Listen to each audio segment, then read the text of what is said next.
I'm coming at you today from an orchard near my house. It is cherry picking season, and I just wanted to share a story about when I really knew that being a recruiter was the right career for me. It was about 15 years ago or so. I was working at Grainger at Lake Forest, Illinois, and I was part of a project where we were filling up sales centers, one in Georgia and one up in New Jersey. And I had a candidate that we were really excited about. We extended an offer to him. We're in the kind of the final stages, getting ready to start him.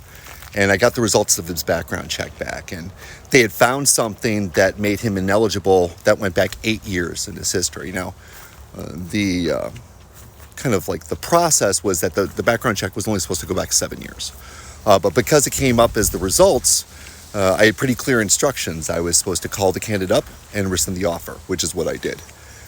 When I did it, I could tell that the man was really upset and that this was impacting him in kind of a big way, but yet he stayed polite, he stayed calm, he stayed professional, and it just didn't sit well with me.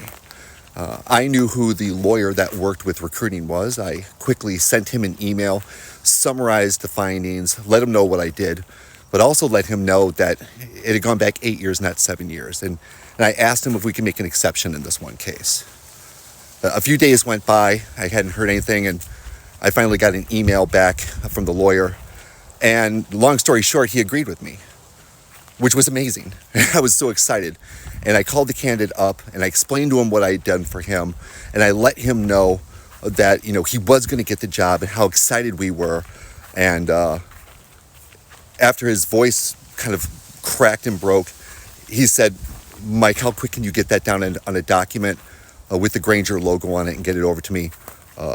I'm in the process of being evicted from my apartment." Did I mention that this was a couple weeks before Christmas? Yeah.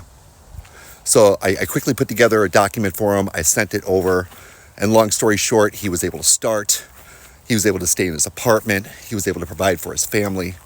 And in that moment, I realized that when you're a recruiter, you can be of service to your fellow man, both in helping candidates find meaningful work to keep themselves employed and provide for their families, and helping companies find the right talent that they need so that they can be successful. And I never really looked back after that.